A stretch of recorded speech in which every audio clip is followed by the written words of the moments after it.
राष्ट्रीय पंचायती राज दिवस के मौके पर मधुबनी में एक जनसभा को संबोधित करते हुए प्रधानमंत्री नरेंद्र मोदी ने पहलगाम हमले में मारे गए लोगों को श्रद्धांजलि दी और मौन रखा। पाकिस्तान को लगे हाथ संदेश भी दे डाला। साथियों, 22 अप्रैल को जम्मू कश्मीर के पहलगाम में आतंकियों ने मासूम देशवासियों को जिस बेरहमी से मारा है, उससे पूरा देश व्यथित है। कोटि कोटि देशवासी दुखी हैं। सभी पीड़ित परिवारों के इस दुख में पूरा देश उनके साथ खड़ा है। जिन परिवारजनों का अभी इलाज चल रहा है, वे जल्द स्वस्थ हो, इसके लिए भी सरकार हर प्रयास कर रही है। साथियों, इस आतंकी हमले में किसी ने अपना बेटा खोया,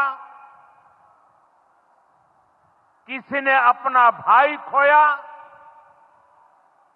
किसी ने अपना जीवन साथी खोया है। उनमें से कोई बांग्ला बोलता था, कोई कन्नड़ा बोलता था, कोई मराठी था, कोई ओडिया था, कोई गुजराती था, कोई यहां बिहार का लाल था। आज उन सभी की मृत्यु पर करगिल से कन्याकुमारी तक हमारा दुख एक जैसा है, हमारा आक्रोश एक जैसा है। ये हमला सिर्फ निहत्थे पर्यटकों पर नहीं हुआ है, देश के दुश्मनों ने भारत की आत्मा पर हमला करने का दुस्साहस किया है। मैं बहुत स्पष्ट शब्दों में कहना चाहता हूं, जिन्होंने ये हमला किया है, उन आतंकियों को और इस हमले की साजिश रचने वालों को उनकी कल्पना से भी बड़ी सजा मिलेगी। सजा मिलकर के रहेगी।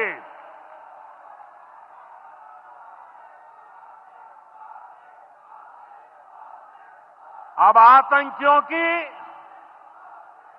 बची खुची जमीन को भी मिट्टी में मिलाने का समय आ गया है।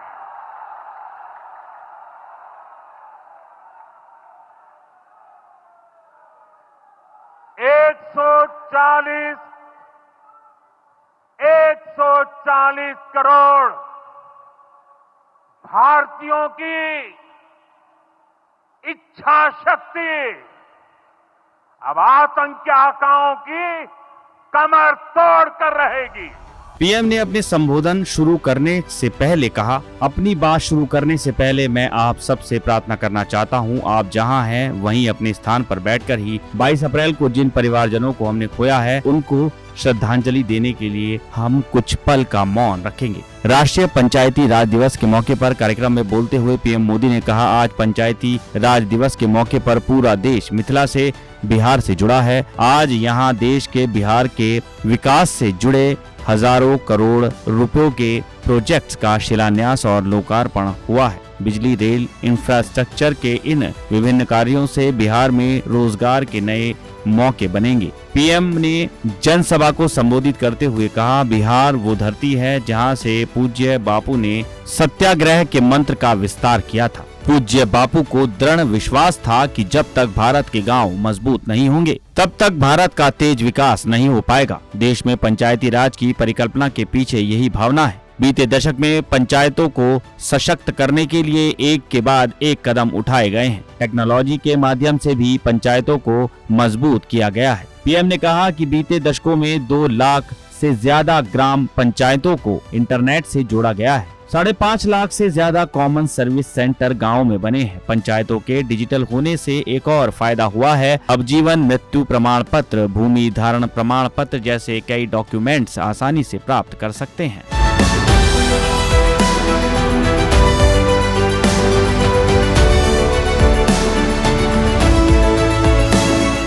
जम्मू कश्मीर के पहलगाम में हुए आतंकी हमले ने पूरे देश को दहला दिया है।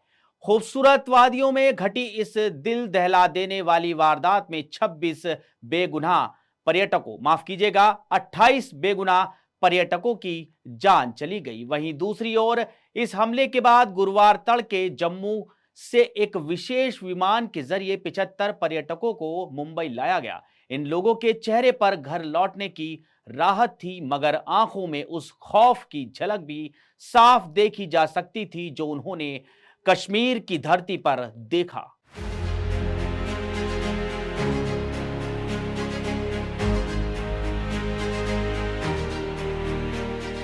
जम्मू कश्मीर के पहलगाम में हुए आतंकी हमले के बाद पूरा देश गुस्से में है। इस घटना के बाद 75 पर्यटक मुंबई एयरपोर्ट पर पहुंचे तो शिवसेना के विधायक मंगेश कुडालकर और राहुल कनाल ने इन यात्रियों का स्वागत किया। सुबह करीब 4:30 बजे जब पर्यटक बाहर निकले तो उनके चेहरे पर घर लौटने की राहत तो थी, लेकिन आंखों में खौफ भी था। एक पर्यटक ने बताया कि वो हमले से कुछ ही मिनट पहले उस इलाके से निकले थे जहां हमला हुआ था। उन्होंने कहा कि पहली बार लगा कि धरती का स्वर्ग कहलाने वाला कश्मीर अब डर का दूसरा नाम बन चुका है। हम सिर्फ घर पहुंचना चाहते थे। एक अन्य पर्यटक ने कहा कि नाम पूछकर मारना बेहद गलत है। कश्मीरी लोग अच्छे हैं, लेकिन इस हमले का असर उनकी जिंदगी पर भी पड़ेगा।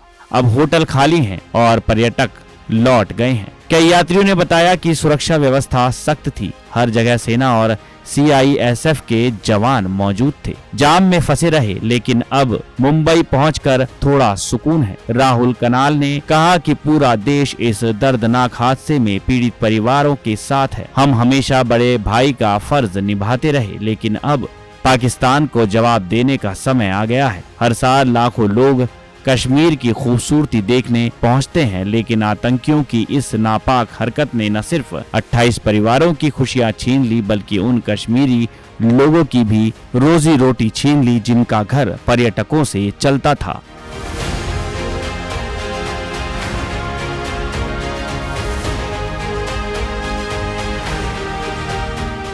मुख्यमंत्री योगी आदित्यनाथ ने गुरुवार को पहलगाम में आतंकी हमले में मारे गए कानपुर के शुभम द्विवेदी के परिजनों से मुलाकात की और उन्हें सांत्वना दी।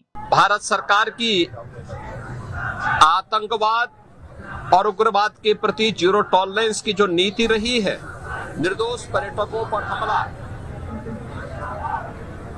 वह और धर्म प्रभावी ढंग से आतंकवाद का नेस्तनाबूद करेगी। के सामने उनके सिंदूर को उजाड़ा जाए। और आपने देखा होगा कल इसकी शुरुआत निर्दोष पर्यटकों पर हमला, इसके ताबूत पर अंतिम कील ठोकने की शुरुआत हो चुकी है। यूपी के मुख्यमंत्री ने कहा कि पत्नियों के सामने कोई उनका सिंदूर उजाड़े, ये हम स्वीकार नहीं कर सकते। किसी भी सभ्य समाज में ऐसा नहीं होता, खासतौर पर भारत के अंदर तो ये कतई स्वीकार नहीं है। मुख्यमंत्री ने कहा कि पहलगाम में जो हुआ वो क्रूर, विभत्स, कायराना कृत्य है। उन्होंने कहा कि न केवल देश ने बल्कि दुनिया के हर सभ्य समाज ने इसकी निंदा की है। मुख्यमंत्री ने कहा कि ये घटना बताती है कि आतंकवाद खात्मे की ओर है। उन्होंने कहा कि आतंकवाद अपनी अंतिम सांस ले रहा है। धर्म पूछकर मारा गया ये देश में स्वीकार नहीं किया जाएगा। हम आतंक के ताबूत पर अंतिम कील ठोकेंगे, आतंकियों को कठोर सजा देंगे। सीएम योगी ने कहा कि हम आतंकियों में वोट बैंक नहीं देखते, हम इनके विषैले फन को कुचल डालेंगे। आतंकवाद किसी भी कीमत पर बर्दाश्त नहीं है। उन्होंने कहा कि ये डबल इंजन की सरकार है, यहाँ कोई भी इस तरह की हरकत करके बच नहीं सकता। इससे पहले देर रात उत्तर प्रदेश सरकार के कैबिनेट मंत्री राकेश सचान और मंत्री योगेश शुक्ला ने शुभम के शव को खुद कांधा देकर एम्बुलेंस से घर तक पहुंचाया। लखनऊ एयरपोर्ट पर उप मुख्यमंत्री ब्रजेश पाठक ने शुभम के पिता से मुलाकात की। उन्होंने कहा कि शुभम की मृत्यु का बदला भारत अवश्य लेगा। उन्होंने कहा कि आपकी वेदना हम सभी की वेदना है। शुभम आपका पुत्र ही नहीं बल्कि भारत का बेटा है। आतंकवादियों को ऐसी मौत मिलेगी कि उनकी रूह कांप जाएगी। कानपुर पहुंचने के बाद शुभम की पत्नी ऐशानिया पहली बार मीडिया के सामने आई और उन्होंने रुंधे गले से बताया कि हम लोग बैठकर बातें कर रहे थे, तभी कुछ लोग बंदूक लेकर आए और शुभम से पूछा हिंदू हो या मुसलमान। पहले तो हम कुछ समझ नहीं पाए, फिर उन्होंने दोबारा पूछा और जैसे ही शुभम ने कहा हिंदू, उन्होंने गोली मार दी। पहली गोली उन्हीं ने शुभम को मारी। वहीं पिता संजय द्विवेदी ने कहा कि जब बहू ने बोला कि मेरे को भी गोली मार दो तो आतंकियों ने बोला नहीं, तुम जाओ, तुम मोदी को बताना। संजय द्विवेदी ने कहा कि ये 2 टके के आतंकवादी हमारे सरकार को खुली चुनौती देकर चले गए। इन्हें ऐसी सजा मिलनी चाहिए कि 7 पुश्तें याद रखें।